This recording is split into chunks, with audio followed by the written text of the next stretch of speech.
রাসূলুল্লাহ সাল্লাল্লাহু আলাইহি সাল্লামের সাহাবী আনাস রাদিয়াল্লাহু তাআলা আনহুর বর্ণনা, তিরমিজি শরীফের 2698 নম্বর হাদিস। আন আনাস ইবনে মালিক রাদিয়াল্লাহু তাআলা আনহু قال قال لي رسول الله صلى الله عليه وسلم। আনাস রাদিয়াল্লাহু তাআলা আনহুর বর্ণনা, তিনি বলেন, নবীজি আমাকে বলেছেন, ইদা দাখালতা আলা আহলিকা ফাসাল্লিম, তুমি যখন পরিবারের কাছে প্রবেশ করবা তখন তুমি সালাম দাও।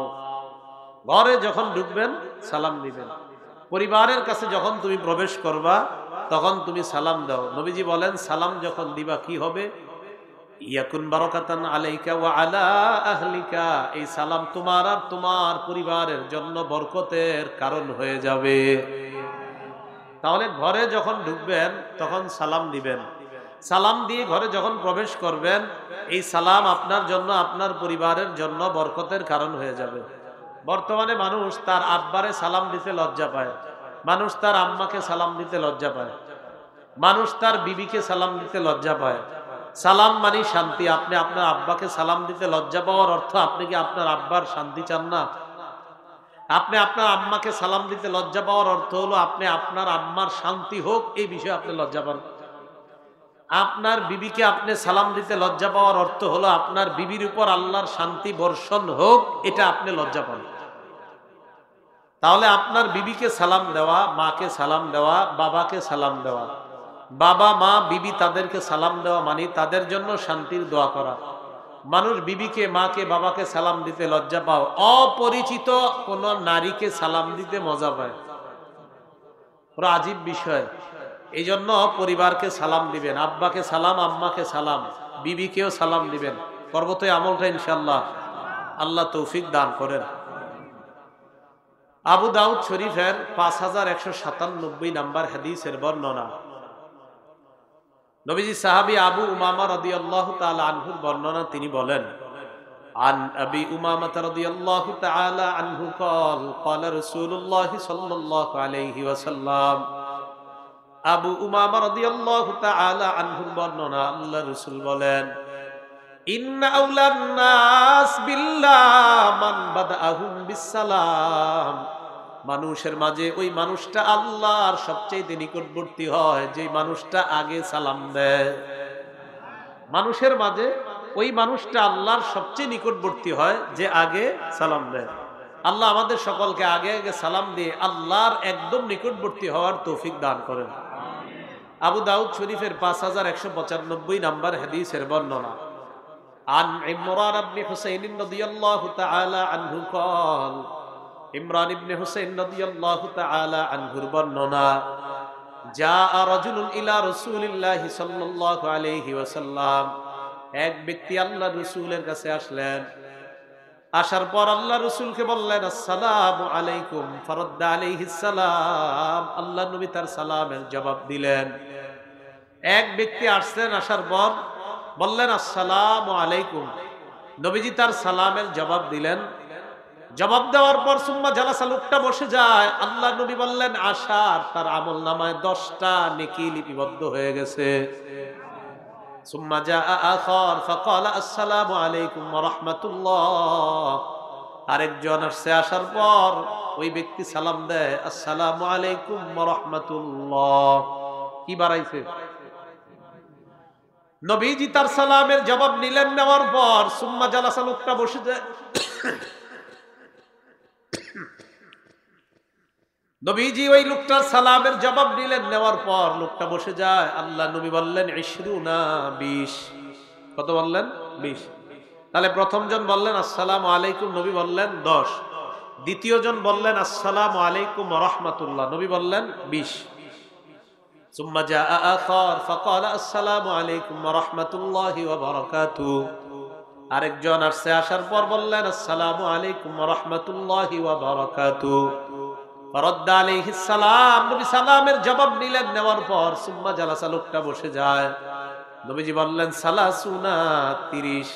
তাহলে আসসালামু আলাইকুম 10, আসসালামু আলাইকুম ওয়া রাহমাতুল্লাহ 20, আসসালামু আলাইকুম ওয়া রাহমাতুল্লাহি ওয়া বারাকাতুহু 30।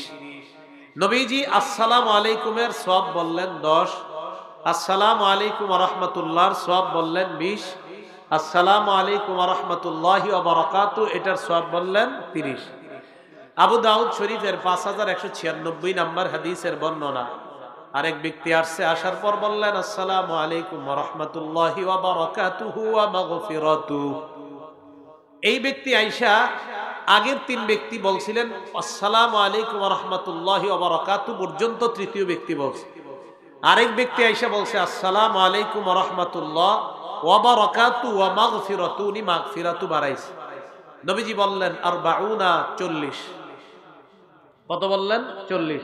এই 40 পর্যন্ত সালামের নেকির ব্যাপারে আল্লাহ রাসূল সাল্লাল্লাহু আলাইহি সাল্লাম আলোচনা করলেন। তো রাসূল সাল্লাল্লাহু আলাইহি সাল্লাম 40 পর্যন্ত বললেন, আগের বর্ণনায় পাইলাম 30 পর্যন্ত। এজন্য সালাম আমরা যদি আসসালামু আলাইকুম বলি, সওয়াব যা হবে আসসালামু আলাইকুম ওয়া রাহমাতুল্লাহর সওয়াব বেশি হবে, আসসালামু আলাইকুম ওয়া রাহমাতুল্লাহি ওয়া বারাকাতুহু এগুলার সওয়াব আরো বেশি হবে। আল্লাহ আমাদের সকলকে বিশুদ্ধ উচ্চারণে সালাম যেন দিতে পারি, আল্লাহ তৌফিক দান করেন। বুখারী শরীফের 3820 নম্বর হাদিস, 3820। জিবরাইল আলাইহিস সালাতু ওয়াস সালাম নবীজির কাছে আসছে। নবীজির সাথে কথাবার্তা চলতেছে জিবরিল আমিনের। ইতিমধ্যে খাদিজা রাদিয়াল্লাহু তাআলা আনহা নবীজির দিকে আসতেছে। জিবরিল আলাইহিস সালাতু ওয়াস সালাম বললেন, হাজিহি খাদিজা আতাতকা ইয়া রাসূলুল্লাহ। জিবরিল আমিন বললেন, ইয়া রাসূলুল্লাহ, এই যে খাদিজা আপনার কাছে আসতেছে, মাহা ইনাউন ফিহি তাআমুন আও ইদামুন আও শারাব। জিবরিল আমিন বললেন, ইয়া রাসূলুল্লাহ, আপনার বিবি খাদিজা আপনার কাছে আসতেছে। খাদিজার হাতের মধ্যে একটা পাত্র, পাত্রের মধ্যে ইদাম তরকারি, আও তাআমুন অথবা খাবার, আও শারাবুন অথবা পানি। জিবরিল আমিন বললেন, ইয়া রাসূলুল্লাহ, ফাইদা হি আতাতকা, খাদিজা যখন আপনার কাছে আসবে, ফাকরা আলাইহাস সালাম মির রাব্বিহা ওয়া মিন্নি, খাদিজাকে তার রবের পক্ষ থেকে আর আমি জিবরিল আমিনের পক্ষ থেকে সালাম পৌঁছায়া দিবেন। হুজুর খাদিজা আসতেছে, খাদিজা আসার পরে বলবেন রবের পক্ষ থেকে সালাম, জিবরিল আমিনের পক্ষ থেকে সালাম। তাহলে আল্লাহ খাদিজাতুল কুবরা রাদিয়াল্লাহু তাআলা আনহাকে সালাম দেয়, জিবরিল আমিন খাদিজাতুল কুবরা রাদিয়াল্লাহু তাআলা আনহাকে সালাম দেয়। তিরমিজি শরীফের 3882 নম্বর হাদিসের বর্ণনা, আন আয়েশা সিদ্দিকাহ রাদিয়াল্লাহু তাআলা আনহা ক্বালাত, আম্মা জান আয়েশা সিদ্দিকা রাদিয়াল্লাহু তাআলা আনহার বর্ণনা, ক্বালা রাসূলুল্লাহ সাল্লাল্লাহু আলাইহি ওয়াসাল্লাম, জিবরিল আমিনের ব্যাপারে আল্লাহ নবী বলেন, আয়েশা ইন্না জিবরিলা ইয়াকরাউ আলাইকিস সালাম, আয়েশা জিবরিল আমিন তোমাকে সালাম দিচ্ছে, আয়েশা জিবরিল আমিন তোমাকে সালাম পৌঁছাইতেছে। আম্মা জান বলেন, ফাকুলতু আলাইহিস সালাম ওয়া রাহমাতুল্লাহ, আমিও জবাব দিয়ে দিলাম ওয়া আলাইহিস সালাম ওয়া রাহমাতুল্লাহ, জিবরাইলের উপর শান্তি আর আল্লাহর দয়া বর্ষিত হোক। তাহলে জিবরিল আমিন আম্মাজান আয়েশাকে সালাম দিলেন, আম্মাজান খাদিজাতুল কুবরা রাদিয়াল্লাহু তাআলা আনহাকে আল্লাহ সালাম দিলেন, জিবরিল আমিন সালাম দিলেন। সালাম এক আজীব সুন্নত। সালাম আমাদের মাঝে আবার নতুন করে এটা জিন্দা করা প্রয়োজন। সালাম মানে শান্তি। মুসলমানের কি আজীব শব্দ, মুসলমানের সাক্ষাৎ শুরুই হয় আসসালামু আলাইকুম, শান্তি দিয়ে মুসলমানের কথাবার্তা শুরু হয়। তাহলে এটার ব্যাপক প্রচার প্রসার হওয়া দরকার। আল্লাহ আমাদের সকলকে ব্যাপকভাবে আমল করার তৌফিক দান করেন। মুসলিম শরীফের 2162 নম্বর হাদিসের বর্ণনা, ক্বালা রাসূলুল্লাহ সাল্লাল্লাহু আলাইহি ওয়াসাল্লাম, নবীজি বলেন, হাক্কুল মুসলিমি আলাল খালক মুসলিমি সিত্তুন, মুসলমানের উপর মুসলমানের 6টা হক। বলেন মুসলমানের উপর মুসলমানের হক কয়টা? 6টা। 1 নাম্বার, ইদা লাকিতাহু ফাসাল্লিম আলাইহি, তবে তখন তুমি তাকে সালাম দিবা। 1 নাম্বার হক, মুসলমানের সাথে সাক্ষাৎ হলে সালাম দিবেন। এখন সালামের জবাব যিনি দেয়, এটা কি হক নি? এটাও হক। বুখারীর 1240 নম্বর হাদিসে আছে, রদ্দুস সালাম, সালামের জবাব দেওয়া মুসলমানের হক। তাহলে মুসলিম শরীফের হাদিস থেকে জানলাম সালাম দেওয়া হক, আর বুখারীর হাদিস থেকে জানলাম সালামের জবাব দেওয়া মুসলমানের হক। তো 6টা হকের 1 নাম্বার সালাম দেওয়া। এই 6টা হক একটু মুখস্থ রাখার চেষ্টা করবেন। 2 নাম্বার, ওয়া ইযা দাআকা ফাআজিবহু, কোন মুসলমান যদি তোমাকে দাওয়াত দেয় তার দাওয়াত গ্রহণ করা। যদি শরীয়ী কোনো ওজর না থাকে, যদি গুনাহের কোনো আসর না হয়, আপনি ওই দাওয়াতে গেলে যদি ঈমান হরণের আশঙ্কা না থাকে, ইত্যাদি ইত্যাদি কোনো সমস্যা না থাকলে মুসলমানের দাওয়াত গ্রহণ করা। 3 নাম্বার, ওয়া ইযাস্তানসাহাকা ফানসাহ লাহ, কোন মুসলমান যদি তোমার কাছে উপদেশ চায় তাকে তুমি উপদেশ দিয়ে দাও। কোন মুসলমান যদি তোমার কাছে কল্যাণ কামনা করে তুমি তার কল্যাণকামী হয়ে যাও। তাহলে মুসলমানের কল্যাণ কামনা করা এটা এক মুসলমান আরেক মুসলমানের কাছে পাওনা, আরেক মুসলমানের কর্তব্য কল্যাণ কামনা করা। সূরা আরাফের 60, 61, 62 নম্বর আয়াতে আল্লাহ বলেন, ক্বালাল মালাউ মিন কওমিহি ইন্না লানারাকা ফী দালালিম মুবিন। নূহ আলাইহিস সালাতু ওয়াস সালামের সম্প্রদায়ের যারা নেতৃস্থানীয় তারা নূহ আলাইহিস সালাতু ওয়াস সালামকে লক্ষ্য করে বলে, হে নূহ পয়গম্বর, ইন্না লানারাকা ফী দালালিম মুবিন, ও নূহ নবী আমরা আপনাকে স্পষ্ট পথভ্রষ্টতার মধ্যে দেখতে পাচ্ছি। নাউজুবিল্লাহ। উম্মত নবীরে কয় পথভ্রষ্ট, উম্মত নবীরে কয়। নূহ নবী জবাব দেয়, ইয়া কওমি লাইসা বি দালালা, হে আমার সম্প্রদায় আমার মাঝে কোনো পথভ্রষ্টতা নাই। ওয়ালাকিন্নী রাসূলুম মির রাব্বিল আলামিন, আমি বিশ্ব জগতের রবের পক্ষ থেকে একজন রাসূল। উবাল্লিগুকুম রিসালাতি রাব্বি, আমি আমার রবের দায়িত্ব আদায় করে দেই। ওয়া আনসাহু লাকুম, আমি তোমাদের কল্যাণ কামনা করি। উম্মত নবীরে কয় তুমি পথভ্রষ্ট, নবী উম্মতরে কয় আমি তোমাদের কল্যাণকামী। উম্মত নবীরে কয় পথভ্রষ্ট, নবী উম্মতরে কয় আমি তোমাদের কল্যাণকামী। সুদের ওয়াজ যখন খতিব সাহেব করে তখন বলেন কি, থুর হুজুরের কথাবার্তা ভালো লাগে না।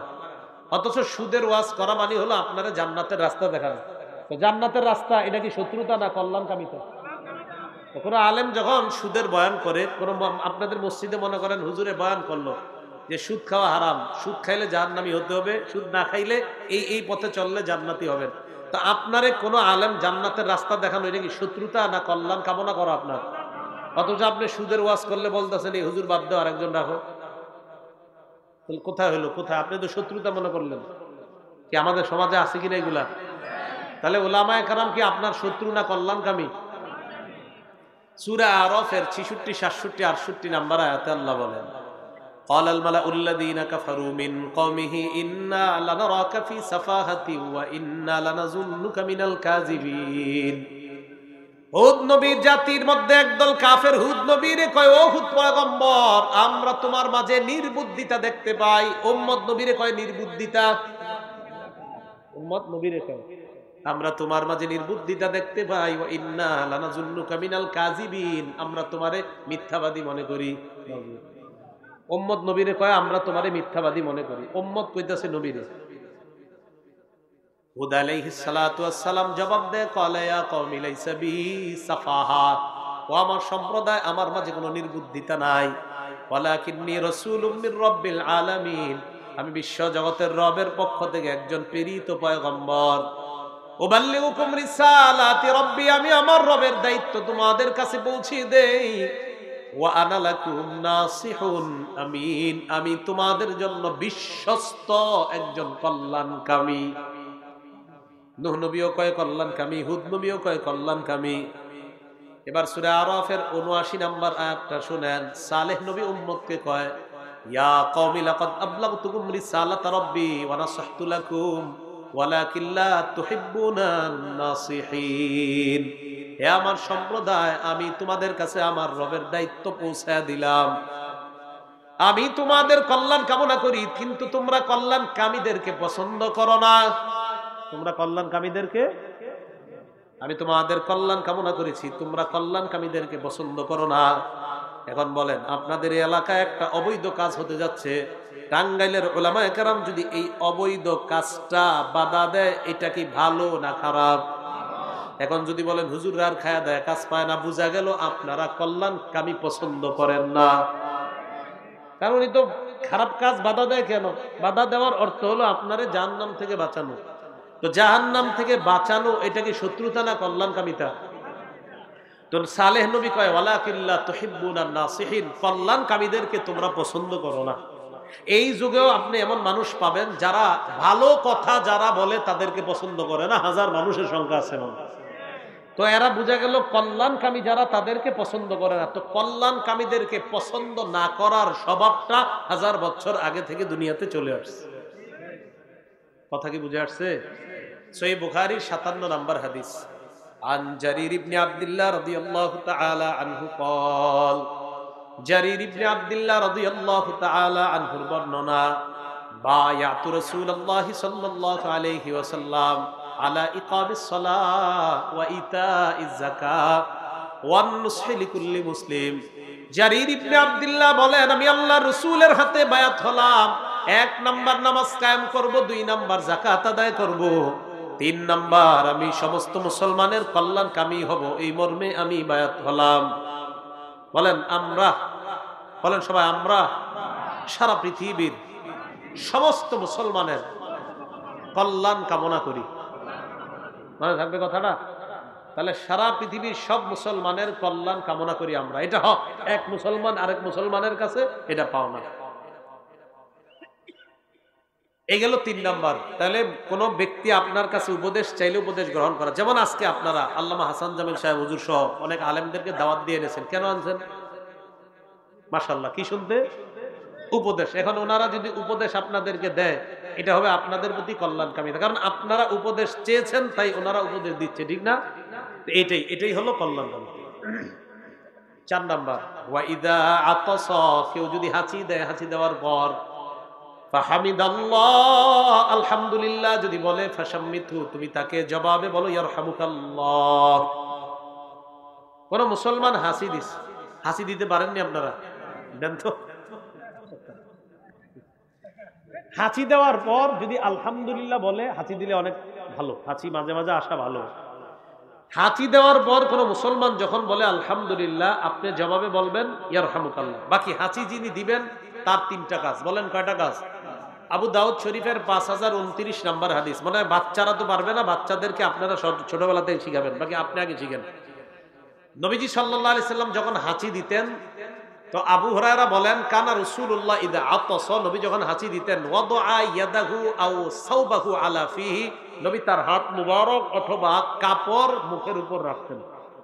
তাহলে হাঁচি দিলে হাত অথবা কাপড় মুখের উপর রাখা, এই হলো 1 নাম্বার কাজ। 2 নাম্বার, ওয়া খাফাদা, আওয়াজ হালকা করা। মজার ব্যাপার, রাসূল সাল্লাল্লাহু আলাইহি সাল্লামের এই সুন্নাত যদি পালন করেন, হাত বা কাপড় যদি মুখে রাখেন, আওয়াজ অটোমেটিক হালকা হয়ে যায়। তাহলে হাঁচি আসলে 1 নাম্বার হাত বা কাপড় মুখে দেওয়া, 2 নাম্বার আওয়াজ হালকা করা, 3 নাম্বার আলহামদুলিল্লাহ পড়া। বলেন কি পড়বো?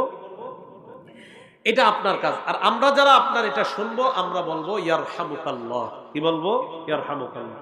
এ হলো মুসলমানের কাছে পাওনা। 5 নাম্বার, ওয়া ইজা মারিদা ফাউদহু, কোন মুসলমান যখন অসুস্থ হয় তাকে দেখতে যাও। কোন মুসলমান অসুস্থ হলে তাকে দেখতে যাও। আর দেখতে কিভাবে যাবেন অসুস্থ ব্যক্তিকে? মালটা, কমলা, আঙ্গুর, টাকা পয়সা খরচের একটা ব্যাপার থাকে না? কি বলেন? দেখতে গেলে তাহলে এই চিন্তা করা যাবে? অসুস্থ ব্যক্তিকে দেখতে গেলে টাকা একটু খরচ হলেও হোক, কিন্তু দেখতে যাবেন। কেন দেখতে যাবেন? এভাবে 3টা হাদিস শোনেন, হাদিস শোনার পরে সিদ্ধান্ত নিয়েন দেখতে যাবেন কি যাবেন না। মুসলিম শরীফের 2562 নম্বর হাদিসের বর্ণনা, ক্বালা রাসূলুল্লাহ সাল্লাল্লাহু আলাইহি ওয়াসাল্লাম, নবীজি বলেন, ইন্নাল মুসলিমা ইদা আদা আখাহুল মুসলিম, কোন মুসলমান যখন তার মুসলমান অসুস্থ ভাইকে দেখতে যায়, লাম ইয়াজাল ফি খুরফাতিল জান্নাহ হাত্তা ইয়ারজিআ। এলাকার নাম কি? পাশেরটা ডাবাইল। এই গুহাইল বাড়ি এলাকা থেকে ডাবাইল গেলেন একজন অসুস্থ মুসলমানকে দেখতে। অসুস্থ মুসলমানকে দেখতে যাওয়ার পর, এই যে আপনি গুহাইল বাড়ি থেকে গেলেন, যাওয়ার পর আবার আপনি গুহাইল বাড়িতে আসবেন, নবীজি বলেন, এই যে সময়টা আপনি অসুস্থ ব্যক্তিকে দেখলেন, কথা বললেন, তাকে হাত বুলাইয়া দিলেন, তার জন্য কিছু নিলেন, কথাবার্তা বললেন, সান্ত্বনা দিলেন, আবার আপনি গুহাইল বাড়িতে আসলেন, আল্লাহ নবী বলেন, এই সময়টা তুমি জান্নাতের ফল পাড়তেছিলা। আপনি জান্নাতের ফল আহরণ করছিলেন। তাহলে এটা যদি গুহাইল বাড়িতে যান, যদি এখান থেকে মির্জাপুর কাউরে দেখতে যান, ফল কি কমবে না আরো বাড়বে? আল্লাহ বুঝার তৌফিক দান করুন।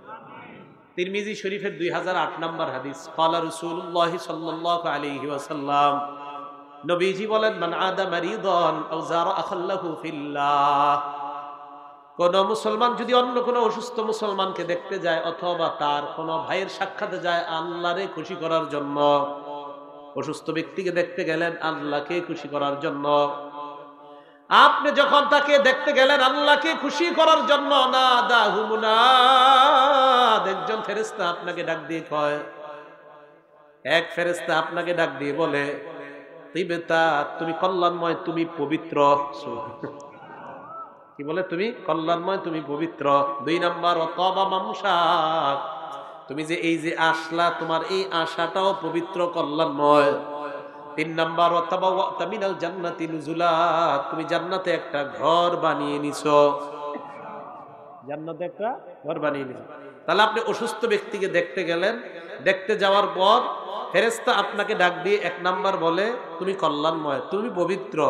২ নাম্বার আপনাকে বলে তোমার আশাটা পবিত্র। ৩ নাম্বার আপনাকে বলে তুমি জান্নাতের মধ্যে একটা ঘর নির্মাণ করে ফেলেছো। আমল করবো তো ইনশাআল্লাহ। আরেকটা হাদিস শুনেন, তিরমিজি শরীফের ৯৬৯, কত? ৯৬৯, ৯৬৯। এটা এইভাবে বললাম যাতে আপনাদের মনে থাকে, আরেকজনের শোনাবেন। ৯৬৯ কত হয়? ৯৬৯ না, ২ পাশে ২ ৯, মাঝে ১ ৬, কত হয়? ৯৬৯। তিরমিজি শরীফের ৯৬৯ নাম্বার হাদিস। ক্বালা রাসূলুল্লাহ সাল্লাল্লাহু আলাইহি ওয়াসাল্লাম, নবীজি সাল্লাল্লাহু আলাইহি ওয়াসাল্লাম বলেন, মা মিন মুসলিমিন ইয়াউদু মুসলিমা গুদওয়াতান, কোন মুসলমান অন্য কোন অসুস্থ মুসলমানকে যদি সকালবেলা দেখতে যায়, ইল্লা সাল্লা আলাইহি সাবউনা আলফা মালাকিন হাত্তা ইউমসিয়া, ওই মুসলমানের জন্য সন্ধ্যা পর্যন্ত ৭০,০০০ ফেরেশতা দোয়া করে। কার জন্য? অসুস্থ লোকের জন্য না আপনার লাগে? যে যায় অসুস্থ লোক না যে দেখতে যায়। সুবহানাল্লাহ। ওয়াইন আদাহু আশিয়াতান, কেউ যদি কোনো অসুস্থ ব্যক্তিকে রাতের বেলা দেখতে যায়, ইল্লা সাল্লা আলাইহি সাবউনা আলফা মালাকিন হাত্তা ইউসবিহা, ওই মুসলমানের জন্য সকাল পর্যন্ত ৭০,০০০ ফেরেশতা দোয়া করে। শুধু তাই নয়, আপনার জন্য জান্নাতে বিশাল বড় একটা ফলের বাগান তৈরি হয়ে যায়। তাহলে অসুস্থ ব্যক্তিকে দেখতে যাওয়ার ফজিলত কম না অনেক বেশি? অনেক বেশি। আমরা এই আমলগুলা থেকে বঞ্চিত হব না, আমরা করবো ইনশাল্লাহ। ৬ নাম্বার, ওয়া ইজা মা তাফাত্তাবিহু, কোন মুসলমান মারা গেলে তার জানাজায় যাও। জানাজায় যাওয়ার ২ অবস্থা। ১ নাম্বার, লাশের নামাজের জানাজায় অংশগ্রহণ করলেন। ২ নাম্বার, কবর পর্যন্ত গেলেন। একটা হলো শুধু জানাজা বললেন, আয়েশা বললেন। আরেকটা হলো জানাজাও বললেন, কবর পর্যন্ত গেলেন। মাঝে মাঝে চেষ্টা করবেন কবর পর্যন্ত যাওয়ার। শীতকালে কবরে নামার চেষ্টা করেন। কোন কবর, কারো কবর যদি সম্ভব হয় নাইবেন, নাইমা একটু কবরের মাটিটা একটু হাত দিয়ে ধরবেন। শীতকালে কি করবেন? হ্যাঁ, হাত দিয়ে ধরবেন, প্রচন্ড ঠান্ডা দেখবেন। আর একটু ভাববেন যে আমি তো উপরে গিয়ে লেপ কম্বল আরো কত আরামের জিনিস গায়ে দিয়ে ঘুমাবো, আর এই লোকটারে ৩টা পাতলা কাপড় এখানে রেখে দেবেন। ঠিক না?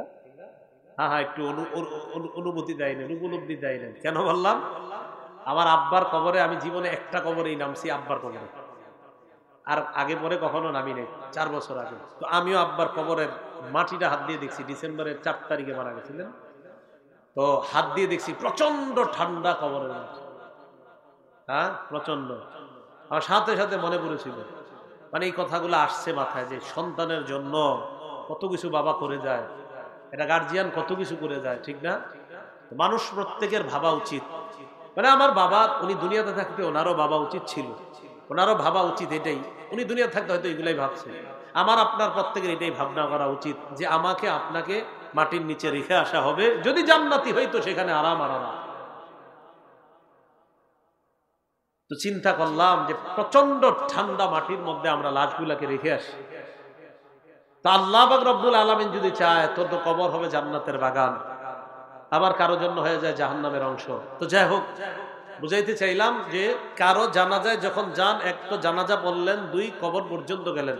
বুখারীর ৪৭ নম্বর হাদিস, রাসূল সাল্লাল্লাহু আলাইহি ওয়াসাল্লাম বলেন, মানিত্তাবাআ জানাজাতা মুসলিমিন ঈমানা ওয়া ইহতিসাবা, কেউ যদি কোনো মুসলমানের জানাজায় ঈমানের সাথে আর সওয়াবের আশায় যায়, ওই ব্যক্তি যদি যাওয়ার পর জানাজার নামাজেও শরীক হয়, কবর পর্যন্ত যায়, ইয়ারজিউ মিনাল আজরি বিকিরাতাইন, তাহলে ওই ব্যক্তি 2টা উহুদ পাহাড় পরিমাণ সমান সওয়াব নিয়ে বাসায় ফিরে আসে।